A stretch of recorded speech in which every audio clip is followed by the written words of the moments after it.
En América Latina y en Costa Rica casi todos nos consideramos clase media. Un médico, un catedrático, un gerente bancario o un magistrado que ganan más de $10,000 mensuales están entre el 5% más rico del país, pero ellos se consideran de clase media, aunque ganen mucho más que el promedio de la población. Por otro lado, un trabajador no calificado de la construcción de una finca o de un taller se asume de la clase media porque se compara con los más pobres que no tienen trabajo o que viven en un tugurio. En el imaginario colectivo latinoamericano, las clases bajas son los pobres y por tanto, si no soy pobre, soy clase media. Aún en los casos de pertenecer al 5% más rico, a los estratos altos, prefieren denominarse de clase media, es lo políticamente correcto. Según las encuestas, más del 75% de los costarricenses y un poco menos los latinoamericanos nos consideramos clases medias. Las calificaciones de estratos sociales más reconocidas, según ingresos, gastos, ocupaciones, por ejemplo, reducen esos porcentajes y además esos estratos medios se dividen entre medio alto, medio intermedio y medio bajo. Según la CEPAL, la Comisión Económica para la América Latina de la ONU, existen varios métodos para medir la estratificación social. 1, según los ingresos de las personas. 2, según los gastos de los hogares. 3, según las ocupaciones. 4, según percepciones individuales, por ejemplo, cómo nos percibimos. A los que podríamos agregar, por ejemplo, según niveles educativos, según la misma fuente, por ingresos, entre el 2002 y el 2019, antes de la pandemia, los estratos medios en Costa Rica habían aumentado del 42 al 54%, del 44 al 48% según ocupación. Los estratos bajos habían disminuido del 56 al 40, del 50 al 46 según ocupación. El resto correspondía en ambos casos a los estratos altos.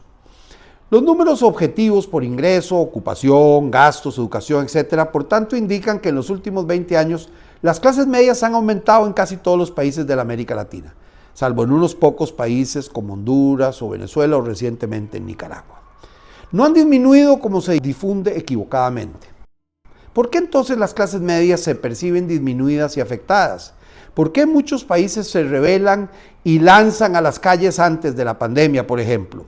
La respuesta no parece estar en los números, sino en las percepciones o aspiraciones. Durante la pandemia y en algunos países todavía en el 2022 y el 2023 y el 2024, los números podrían sustentar esa afectación y sin embargo, en los últimos 3 años se han lanzado menos a las calles.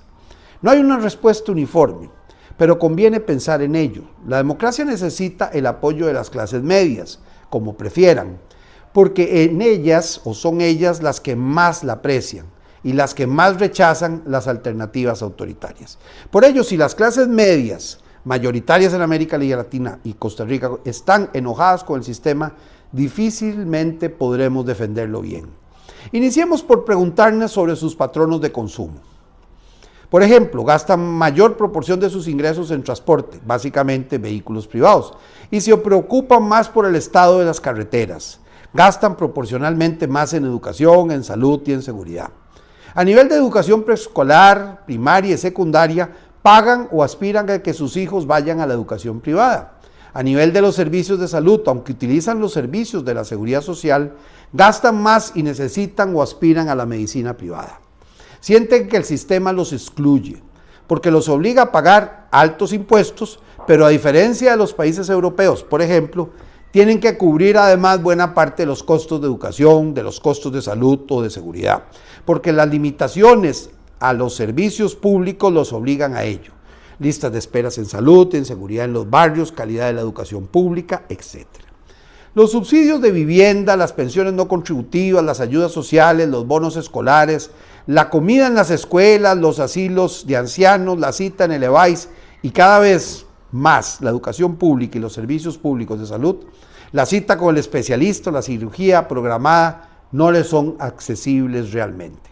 Han tenido que buscar condominios con huerta o pagar con los vecinos por guardias privados. Tienen que pagar guachimanes cuando se estacionan en la calle, van al estadio o cuando salen a comerse algo. Pagan mucho más impuestos, no solo de la renta, sino de seguridad social, de valor agregado, Su consumo no es mayoritariamente parte de la canasta básica.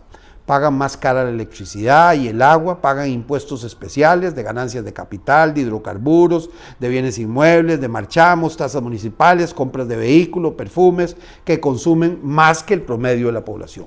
Y claro, esperan recibir algo a cambio por todo lo que pagan.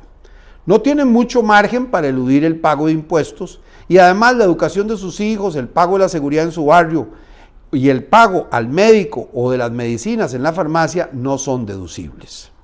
Están a favor del medio ambiente y la descarbonización, pero no quiere que le suban los impuestos a los combustibles. Recuérdese las manifestaciones de los chalecos amarillos en Francia. Ni que eliminen los subsidios al mismo. Recuérdese el caso de Ecuador y de otros países de la América Latina. Están a favor de la solidaridad, pero que no les eleven la edad de pensión. Francia, por ejemplo, en el año 2023. Ni que le suban más las cuotas de la seguridad social. Quieren educación para todos, pero sobre todo para ellos. Por eso es natural que pidan Medicare for All, no solo para los adultos mayores y los pobres como en Estados Unidos, o que exijan universidades públicas gratuitas y muy subsidiadas, Estados Unidos, Chile y América Latina. Las universidades públicas se vuelven su refugio, porque allí son sus principales beneficiarios. Los más pobres difícilmente completan la secundaria. Por eso quizás, aunque el gasto público universitario sea regresivo y subsidie fundamentalmente al 50% más rico de la población, mayoritariamente las clases medias, aunque las pensiones con cargo al presupuesto nacional, especialmente las del Poder Judicial y del Magisterio, dado que las otras tienden a morir, las de Hacienda, sean muy regresivas, se las defiende a muerte porque probablemente sean parte de los últimos beneficios públicos de las clases medias, al menos de ambos grupos de los estratos medios y altos. No es un reclamo de igualdad, ni a favor de los pobres, es un reclamo a favor de su condición de clases medias, que se diferencia de los primeros, pero que al mismo tiempo no pueden pagar los servicios que sí pueden pagar los más ricos. Por eso, la disminución de la pobreza, las acciones progresivas a favor de los más desposeídos, siendo necesarias y prioritarias, no evitan el desencanto de las clases medias contra la democracia, a menos que se acompañen de acciones que resguarden también a esas clases medias. En nuestros países, la grandísima mayoría de los estratos bajos, especialmente los más pobres, difícilmente tuvieron opción siquiera de terminar el colegio, mucho menos de ganar el examen de admisión universitario en las carreras prioritarias, y en el caso admirable de que lo logren, difícilmente podrían estudiar sin trabajar al mismo tiempo.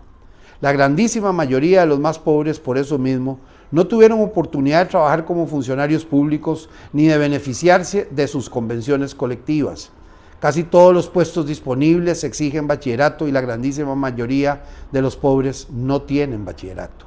Son las clases medias, los funcionarios públicos y los estudiantes universitarios los que se manifiestan masivamente en las calles.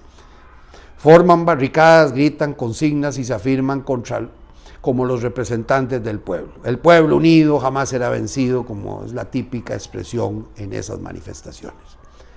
No es una radiografía completa, pero conviene que la tomemos en cuenta a la hora de diseñar políticas públicas. La prioridad deben ser los que más lo necesitan. La Iglesia los llamará opción preferencial por los pobres. Pero en una sociedad democrática debe garantizarse también que los sectores, clases medias y empresarios incluidos, se sientan parte y puedan prosperar en ella.